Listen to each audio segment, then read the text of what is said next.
मित्रों, जय माता की। नमस्कार, संजय बोल रहा हूँ। आशा करता हूँ कि आप सभी कुशल मंगल होंगे, प्रसन्न होंगे। आज का हमारा विषय है मंगल खाना नंबर 9। अब मंगल खाना नंबर 9 की बात अगर हम करने जा रहे हैं तो मेरी इसमें कोई रुचि नहीं है कि मैं आपको लाल किताब में जो पढ़ा पढ़ाया लिखा लिखाया मंगल 9 का सारे बिहेवियर्स, कैरेक्टरिस्टिक्स वो सारे एक लाइन में बोल दूं। ठीक है, उसके बारे में भी हम बात करेंगे, लेकिन मुख्य तौर पे जो मंगल खाना नंबर 9 के बारे में मैं आपके साथ शेयर करना चाहता हूँ, लाल किताब 1941 में भी और 1952 में भी एक लाइन लिखी है कि मंगल खाना नंबर 9 में जिस भी जातक का हो तो वो उसके माता पिता को, यानी कि उस जातक के माता पिता को 13वें साल में बहुत रईस बना देता है, या यूँ समझ लीजिए कि 13वें साल में माता पिता को अतुलनीय धन लाभ होता है। अब इस विषय को अगर सोचें कि हमारे लाल किताब के रचयिता माननीय ब्रह्म ऋषि श्री पंडित रूपचंद जोशी जी ने 13वां साल ही क्यों लिखा, और इसी तरह से सिर्फ मंगल 9 के लिए ही नहीं और भी कई ग्रहों के लिए ऐसा लिखा गया है। तो मैं आप लोगों को एनकरेज करूँगा कि इस वीडियो चैट में उस तरह के और भी योग आप लोग डालिए और हम उस पर भी रिसर्च करेंगे कि ऐसा क्यों लिखा गया, क्योंकि कारण ज़रूर है, सिर्फ हमें पता नहीं है। तो ऐसा नहीं है कि भी ये योग सिर्फ इसलिए लिख दिए गए कि इसके पीछे कारण नहीं है, पंडित जी को जस्ट सूझा और उन्होंने वहाँ पे लिख दिया और अब हम उनके रट्टे मारे। है तो कोई कारण। अब इसका मैंने जो कारण सोचा मैं आप लोगों के साथ वो शेयर करता हूँ, और आप में से बहुत बुद्धिजीवी हैं जो मेरे यूट्यूब के चैट्स में, कमेंट बॉक्सेस में अच्छे कमेंट करते हैं, लंबी लंबी चर्चाएं करते हैं, और उससे मंथन से और भी कई तरह के निष्कर्ष निकलते हैं।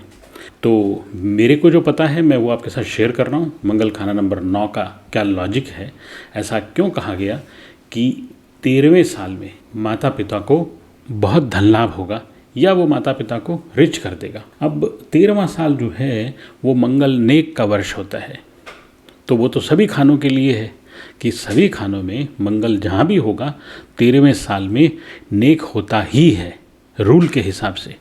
अब जातक के अपने कर्मों की वजह से या और किसी ग्रहों की युतियों और दृष्टियों की वजह से वो मंगल बद हो जाए, वो एक अलग कहानी है, लेकिन 13वें साल में मंगल नेक के असर देता है, ऐसा लाल किताब में लिखा गया है।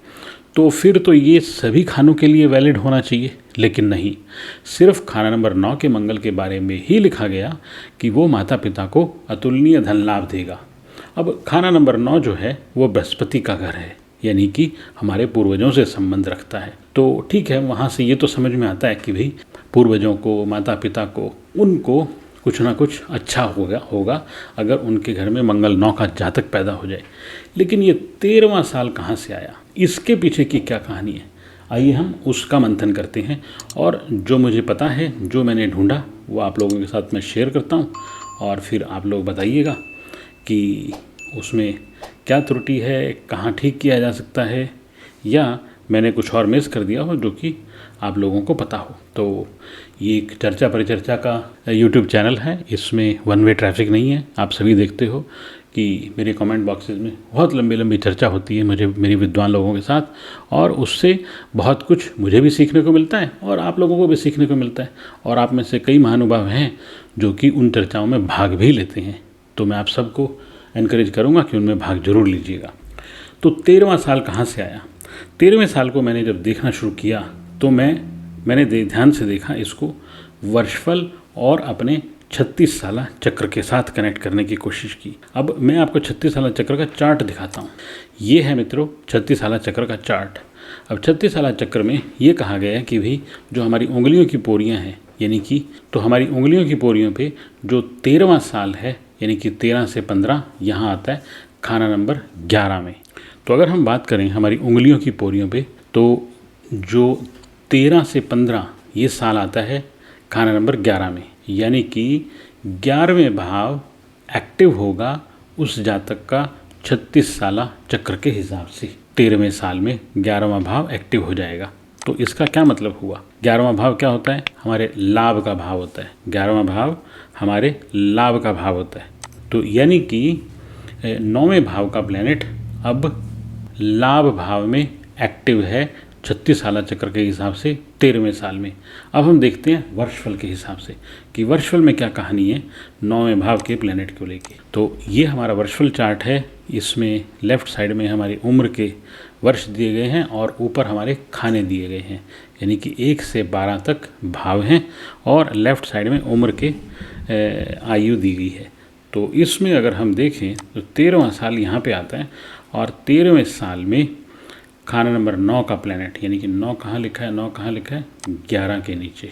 ये देखिए मित्रों, अगर हम इन दोनों को मिला दें तो इसका मतलब ये हुआ कि जो 9वें भाव का प्लैनेट है वो 11वें भाव में बोलेगा, यानी कि 11वें भाव में दिखेगा। तो अब हमें यहाँ से 2 सूत्र मिले। एक सूत्र मिला कि 36 साल के हिसाब से, कि 36 साल चक्र के हिसाब से भी 11वां भाव एक्टिव होगा और 11वें भाव में जो भी प्लैनेट आता है आपको पता है कि वो राशिफल का होता है, अगर 36 साल चक्र के हिसाब से वो उस भाव में आ जाए। तो नंबर 1 तो ये बात होगी और नंबर 2 बात ये हो गई कि वर्षफल के हिसाब से, वर्षफल चार्ट के हिसाब से जो 9 का प्लैनेट है वो 11वें भाव में, यानी कि 9वां भाव उठ के 11वें भाव में चला गया, यानी कि मंगल 9 अब 11वें भाव में है। तो अब ये 2 सूत्र अगर आप जोड़ोगे तो आपको समझ में आएगा कि 9वां भाव यानी कि पूर्वजों का भाव और लाभ भाव यानी कि प्रॉफिट का भाव, तो इससे पूर्वजों को लाभ होगा।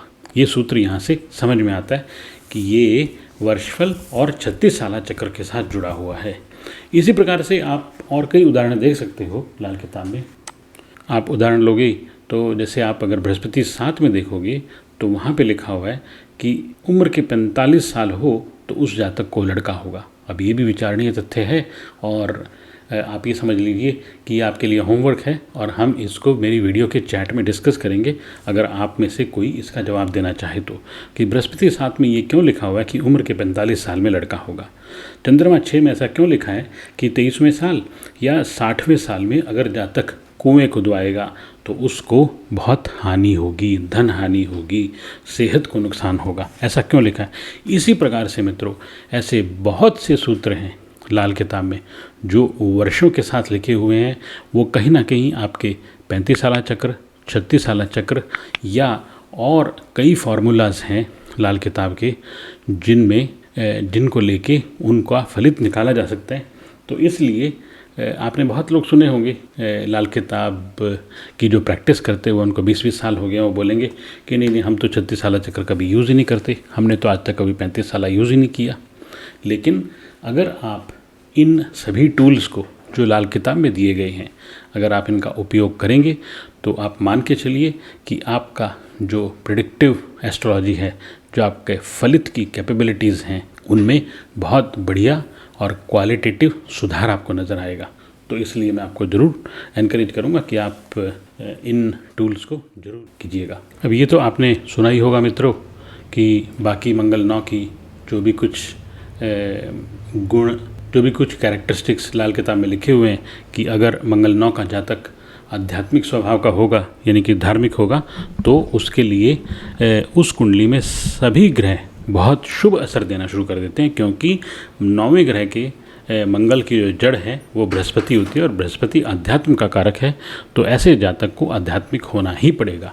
अगर ऐसा जातक अनफॉर्चुनेटली नास्तिक हो जाए तो फिर मंगल 9 मंगल बद के प्रभाव देने शुरू कर देता है। तो इसलिए ऐसे जातक को ध्यान रखना चाहिए कि वो नास्तिक ना हो जाए। और दूसरी बहुत बड़ी बात जो मंगल 9 के लिए है, क्योंकि मंगल भाई का भी कारक है और तीसरा भाव जो है ये भाइयों का होता है। तो अगर ऐसा जातक अपने भाइयों के साथ सहयोग बना के रखेगा तो फिर मंगल 9 के और बढ़िया असर आते हैं, क्योंकि तीसरे भाव से जो 50% दृष्टि है वो 9वें भाव को जाती है। तो इसलिए ऐसे जातक को ये हिदायत दी जाती है कि वो अपने भाइयों के साथ अच्छे संबंध रखे। और 9वें भाव के मंगल के लिए एक और चीज़ बताई गई है लाल किताब में कि ऐसा जातक उसके लिए जो उसके भाई की पत्नी है, यानी कि उसके भाई का जो शुक्र है, वो उसकी किस्मत की बुनियाद होती है, यानी कि उसकी किस्मत की चाबी होती है। तो अगर वो जातक अपने भाई की पत्नी से आशीर्वाद लेता रहे तो फिर उसकी किस्मत का सितारा बहुत बुलंद हो जाता है, बहुत चमकता है। तो ये था मित्रों एक ज्योतिषीय सूत्र जो मंगल 9 को लेके मैंने आपको बताया कि जिसमें 13वें साल में माता पिता को अत्यधिक धन लाभ होता है, अब आप इसको और भावों पे भी लगा सकते हो कि तीसरे भाव में अगर मंगल होगा तो कौन से वर्ष में क्या होगा। क्योंकि पंडित रूपचंद जोशी जी ने लाल किताब में ये खास तौर पे लिखा है कि अकल की नकल, यानी कि मैंने आपको एक सूत्र दे दिया, अब इस सूत्र का प्रयोग करके आप और भी फलित बना सकते हो। यानी कि आप इसी के साथ नहीं चिपकना कि सिर्फ मंगल 9 के लिए लिखा है तो मंगल 9 में ही होगा। अकल की नकल के कंसेप्ट को लेके हम और भी कई सूत्र कई ग्रहों को लेके कई भावों में और उम्र के कई दौर में हम बना सकते हैं।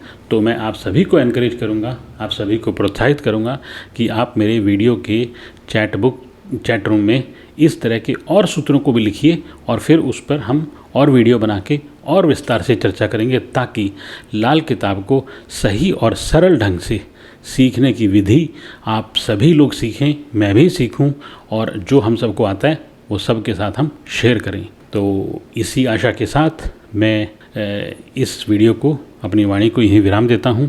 आप सभी प्रसन्न रहें, खुश रहें, आबाद रहें। फिर मिलेंगे। जय माता की।